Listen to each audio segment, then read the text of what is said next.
세미가 울음을 삼키고 엄마, 말해라고 했을 때 한혜라 심장이 처음으로 무너졌거든요. 한혜라는 늘 결정은 내가 한다는 얼굴로 버텨온 사람이었는데요. 그날만큼은 진세미의 한마디가 한혜라의 목을 조여왔습니다.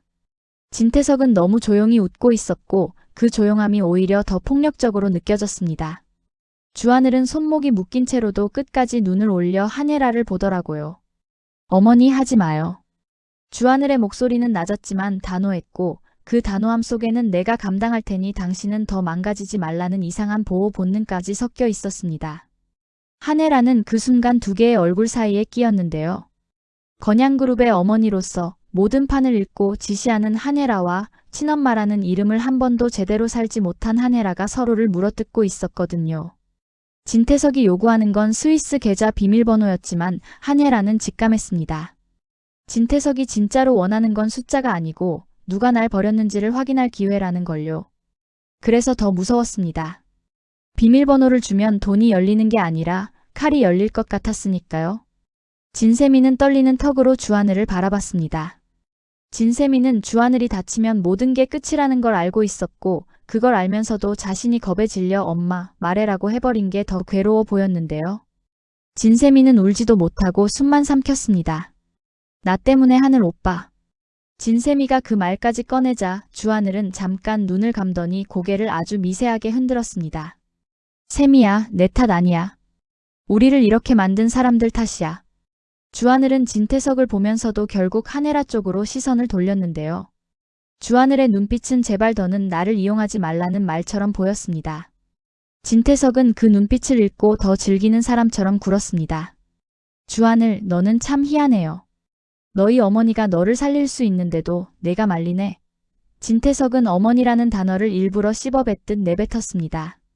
한혜라는 그 단어에 얼굴이 굳었고요. 진태석은 한혜라의 굳어지는 표정을 보며 확신을 얻은 것처럼 말했습니다. 한혜라, 너는 지금도 선택을 사람으로 안 하죠. 너는 늘 판으로 하잖아. 그러니까 말해요. 숫자.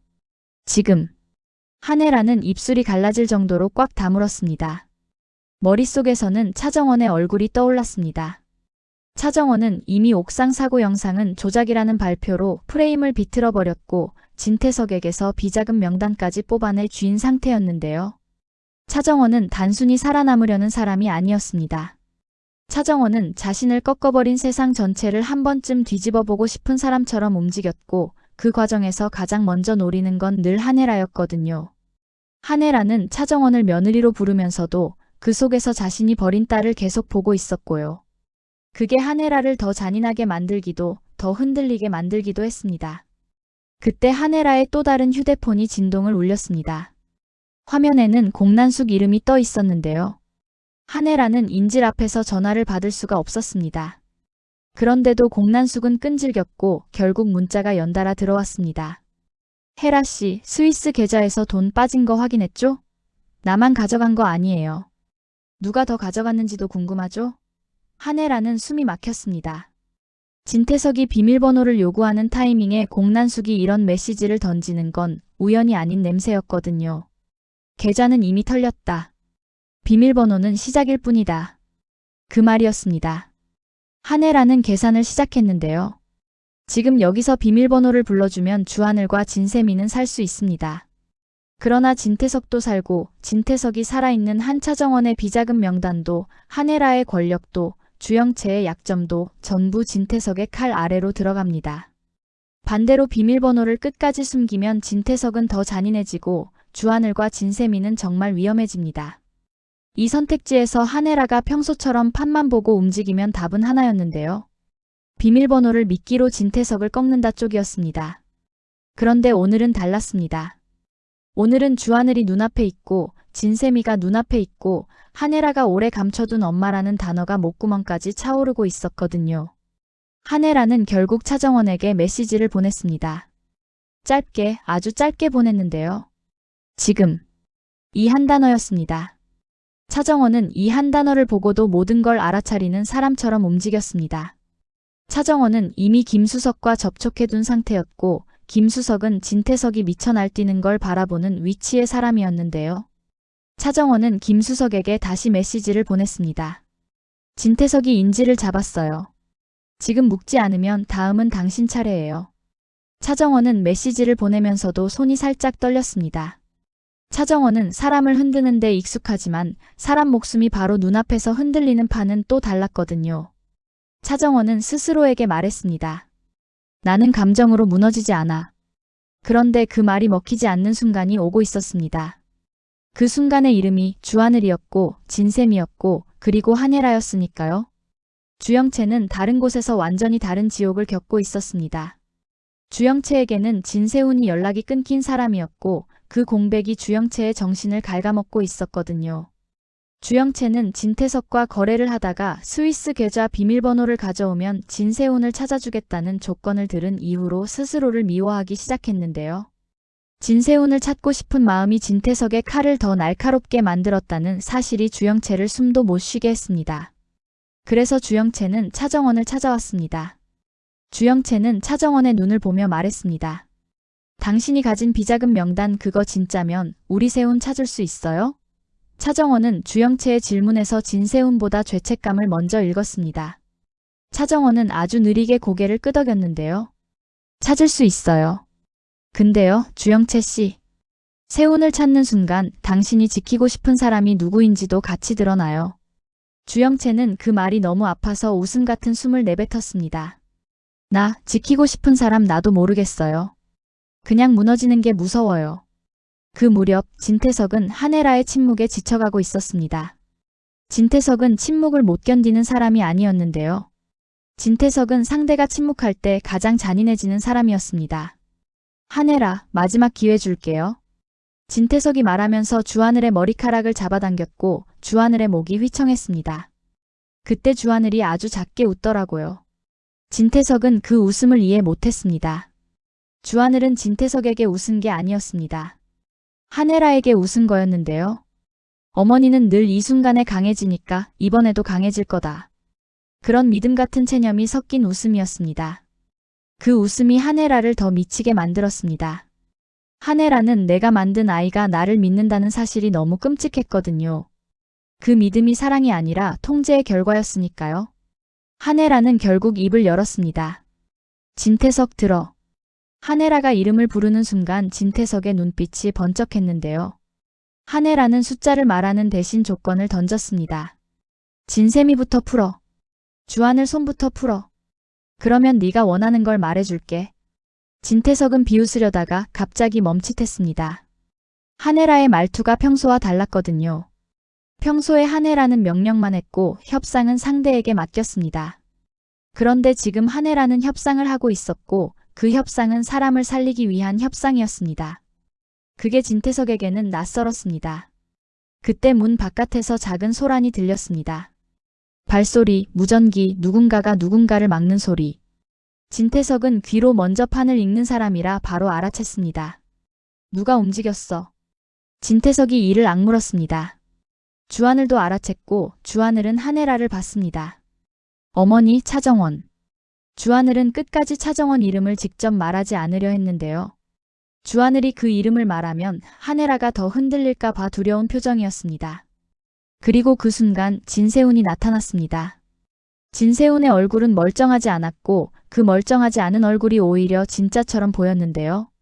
진세훈은 손에 작은 USB 하나를 쥐고 있었습니다. 진세훈의 뒤에는 주영채가 서 있었고 주영채는 숨이 끊어질 것처럼 울먹였습니다. 세훈아. 주영채는 그 이름을 부르는 것만으로도 무너졌습니다. 진태석은 얼어붙었습니다. 진세훈은 사라진 카드였고 사라진 카드는 돌아올 때 늘 판을 깨뜨립니다. 진세훈은 진태석을 똑바로 보며 말했습니다. 아버지 아니 진태석. 비밀번호보다 더 중요한 게 여기 있어요. 진세훈이 USB를 들어보였습니다. 계좌 접근 기록이에요. 누가 언제 들어갔고 누가 얼마를 빼갔는지 누가 먼저 배신했는지 남아있어요. 이 말이 떨어지자 공난숙의 문자가 한혜라 머릿속에서 한 번 더 울렸습니다. 나만 가져간 거 아니에요. 한혜라는 깨달았습니다. 진태석이 USB를 보는 순간 이건 돈 싸움이 아니라 사냥이 됩니다. 진태석이 배신자를 사냥하기 시작하면 첫 번째가 공난숙일 수도 있지만 두 번째, 세 번째는 한혜라일 수 있고 차정원일 수 있고 주영채일 수도 있습니다. 진세미는 그 말을 듣고 새하얘졌고 주하늘은 이를 악물었습니다. 주하늘은 진태석의 관계가 이제 막 진짜로 터지려 한다는 걸 느꼈거든요. 진태석은 웃었습니다. 이번에는 정말로 기분 좋은 웃음이었는데요. 봐야겠네. 진태석이 진세훈에게 손을 뻗는 순간 차정원의 메시지가 한혜라에게 도착했습니다. 김수석 움직였어요. 지금 잡을 수 있어요. 대신 어머니가 진짜로 선택해야 해요. 차정원이 어머니라고 적은 게 더 잔인했는데요. 한혜라는 그 단어 하나에 속이 뒤집혔습니다. 한혜라는 평생 어머니로 군림했지만 누군가가 자신을 진짜 엄마로 부르는 순간을 이렇게 두려워한 적은 없었습니다. 한혜라는 결심했습니다. 오늘은 판이 아니라 사람으로 선택하자고요. 그런데 한혜라가 사람으로 선택하면 그 다음에 판이 터집니다. 한혜라는 그걸 알면서도 숨을 크게 들이쉬었습니다. 진태석. 한혜라가 말했습니다. 비밀번호 말해줄게. 주하늘이 고개를 크게 저었습니다. 진세미는 눈을 감았습니다. 진세훈은 USB를 꽉 쥐었습니다. 주영채는 무릎이 풀릴 것처럼 흔들렸고요. 진태석은 승리를 확신한 듯 눈을 반짝였습니다. 한혜라는 숫자를 말하기 시작했는데요. 그 숫자는 이상했습니다. 맞는 듯 하면서도 어딘가 틀어져 있었고 진태석이 당장 움직이게 만들면서도 한 번 더 확인하게 만드는 숫자였거든요. 진태석의 표정이 미세하게 바뀌었습니다. 한혜라, 장난치지 마. 한혜라는 흔들리지 않는 척했지만 속은 무너지고 있었습니다. 주하늘이 살았으면 좋겠고 진세미가 살았으면 좋겠고 진세훈이 이 지옥에서 빠져나왔으면 좋겠고 주영채가 죄책감에서 숨이라도 쉬었으면 좋겠는데요. 그 모든 바람이 동시에 이뤄질 수 없다는 걸 한혜라는 너무 잘 알고 있었습니다. 바깥 소란은 점점 커졌습니다. 누군가가 진태석을 포위하려 들어오고 있었고 누군가가 그 포위를 일부러 늦추는 듯도 했습니다. 그 누군가가 김수석인지 김수석을 움직인 차정원인지 아니면 공난숙이 또 다른 카드를 던졌는지 아직 확실한 건 없었습니다. 다만 확실한 건 하나였는데요. 이 판은 진태석으로 끝나지 않습니다. 스위스 계좌로 끝나지도 않습니다. 비자금 명단은 이미 차정원 손에 있고 접근 기록은 진세훈 손에 있고 사람들의 약점은 진태석 손에 있고 선택이라는 칼은 한혜라 손에 들려 있습니다. 진세미는 떨리는 목소리로 주하늘을 불렀습니다. 하늘 오빠, 나 이제 진세미는 그 말을 끝까지 못했는데요. 대신 진세훈을 봤습니다. 진세훈은 진세미에게 아주 조용히 말했습니다. 세미야, 네가 무서운 건 당연해. 근데 이제부터는 네가 선택할 수 있어. 그 선택이라는 단어가 한혜라 귀에도 박혔습니다. 선택. 또 선택. 결국 이 드라마는 선택으로 사람을 죽이고 살리는 이야기였고 그 선택을 가장 많이 해온 사람은 한혜라였고 가장 잔인하게 사용한 사람은 진태석이었고 가장 치밀하게 되갚으려는 사람은 차정원이었습니다. 진태석은 결국 폭주하려 했습니다. 비밀번호가 완벽하지 않다는 걸 알아챈 순간 진태석의 눈빛이 어두워졌거든요. 진태석은 USB를 빼앗으려 진세훈에게 달려들었고 진세훈은 반사적으로 USB를 뒤로 숨겼습니다. 그 찰나에 주영채가 비명을 질렀습니다. 그만해. 진태석. 주영채의 절규가 공간을 찢었습니다. 주하늘은 그 틈에 손목을 비틀어 묶임을 풀려 했고 진세미는 숨을 몰아쉬며 한혜라를 바라봤습니다. 엄마 우리 정말 살아? 진세미의 질문이 한혜라를 다시 무너뜨렸습니다. 그 순간 차정원의 이름이 누군가의 무전기에서 새어나왔습니다. 차정원 쪽에서 증거자료 들어왔다. 그 말에 진태석의 고개가 번쩍 돌아갔고 한혜라의 심장이 철렁 내려앉았습니다. 차정원이 결국 움직였다는 뜻이었고 차정원이 움직였다는 건 이제 다음 순서가 시작된다는 뜻이었습니다. 한혜라는 차정원의 속삭임을 떠올렸습니다. 무너뜨릴 순서. 차정원은 진태석 다음에 김수석을 생각하고 있을지도 모릅니다. 그리고 그 다음이 누구인지 한혜라는 감히 묻지도 못했습니다. 그 다음이 자신일까봐 아니면 자신이 숨긴 더 큰 비밀일까봐요. 진태석은 이를 갈며 말했습니다. 차정원 네가 여기까지 와. 진태석은 차정원의 이름을 뱉는 순간 자신이 이미 잡혔다는 걸 느낀 얼굴이었습니다. 그런데도 진태석은 포기하지 않습니다. 포기하는 순간 죽는다는 걸 아는 사람이니까요. 진태석은 마지막으로 한혜라를 노려봤습니다. 한혜라, 너는 끝까지 어머니 얼굴로 사람을 거래하네. 한혜라는 아주 작은 목소리로 답했습니다. 그래서 이제 그 얼굴을 깨려고 해. 한혜라가 그렇게 말하자 주하늘의 눈이 크게 흔들렸습니다. 주하늘은 한혜라가 진짜로 자신을 내려놓을 수도 있다는 가능성을 처음으로 본 듯 했습니다. 하지만 한혜라의 마음속에는 다른 공포가 또 피어올랐습니다. 한혜라가 지금 어머니 얼굴을 깨면 한혜라는 엄마로 살 수 있을까요?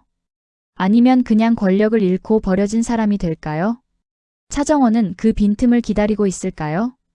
차정원은 한혜라가 무너지는 걸 보고도 멈출까요? 한혜라는 그 질문들 사이에서 마지막으로 진세미를 바라봤습니다. 진세미는 울지 않고 버티고 있었고 그 버팀이 오히려 더 처절했습니다. 밖에서 문이 다시 한번 크게 흔들렸습니다. 포위가 완성되는 소리였고 동시에 누군가가 일부러 시간을 끄는 소리이기도 했습니다. 진태석은 마지막 결정을 하려는 눈이었고 차정원은 아직 모습을 드러내지 않았는데요. 차정원은 늘 가장 치명적인 순간에만 등장하는 사람이니까요. 그 치명적인 순간이 지금인지 아니면 한 번 더 뒤인지 아무도 확신하지 못했습니다. 한혜라만 확신했습니다. 지금 이 문이 열리는 순간 스위스 계좌의 비밀번호보다 더 큰 비밀이 터질 수도 있다는 걸요. 그리고 그 비밀이 터지면 주하늘도, 진세미도, 진세훈도, 주영채도, 차정원도, 한혜라도 각자의 방식으로 돌아갈 곳을 잃게 될지도 모른다는 걸요. 한혜라는 입술을 열었다가 다시 다물었습니다. 숫자를 더 말할지, 멈출지, 진태석을 살릴지, 죽일지, 차정원 손을 잡을지, 뿌리칠지 그 선택이 딱 한숨 사이에 걸려 있었는데요. 진태석은 그 한숨을 기다리며 웃었습니다. 말해. 말하면 살려. 한혜라는 진세미를 받고 주하늘을 받고 진세훈의 USB를 받고 주영채의 무너지는 눈을 받고 그리고 아직 보이지 않는 차정원을 떠올렸습니다. 한혜라는 속으로 아주 조용히 중얼거렸습니다. 이번엔 판이 아니라 사람으로. 그런데 그 다짐이 끝나기도 전에 바깥에서 누군가가 낮게 말하는 소리가 들렸습니다. 김수석이 직접 왔다. 그 이름 하나로 공기가 갈라졌습니다. 진태석의 눈빛이 변했고 한혜라의 얼굴이 굳었고 주하늘은 본능적으로 한 발 앞을 막으려 했고 진세미는 숨을 멈췄고 진세훈은 USB를 더 세게 쥐었고 주영채는 입술을 깨물었습니다. 그리고 모두가 같은 질문을 떠올렸습니다. 김수석이 여기까지 온 이유가 진태석을 막기 위해서인지 아니면 진태석을 정리하기 위해서인지. 그 답이 나오기 직전 한혜라의 휴대폰에 차정원의 마지막 메시지가 도착했는데요. 어머니, 다음 순서 준비됐어요. 한혜라는 그 문장을 읽고도 화면을 끄지 못했습니다. 다음 순서가 시작되면 이번엔 누가 인질이 될까요? 주하늘일까요? 진세미일까요? 진세훈일까요? 주영채일까요? 아니면 한혜라 자신일까요? 한혜라는 아주 천천히 고개를 들었습니다. 그리고 진태석이 아니라 아직 보이지 않는 차정원 쪽을 향해 마치 들릴 리 없는 목소리로 속삭였습니다. 정원아, 너는 정말 어디까지 가려는 거니?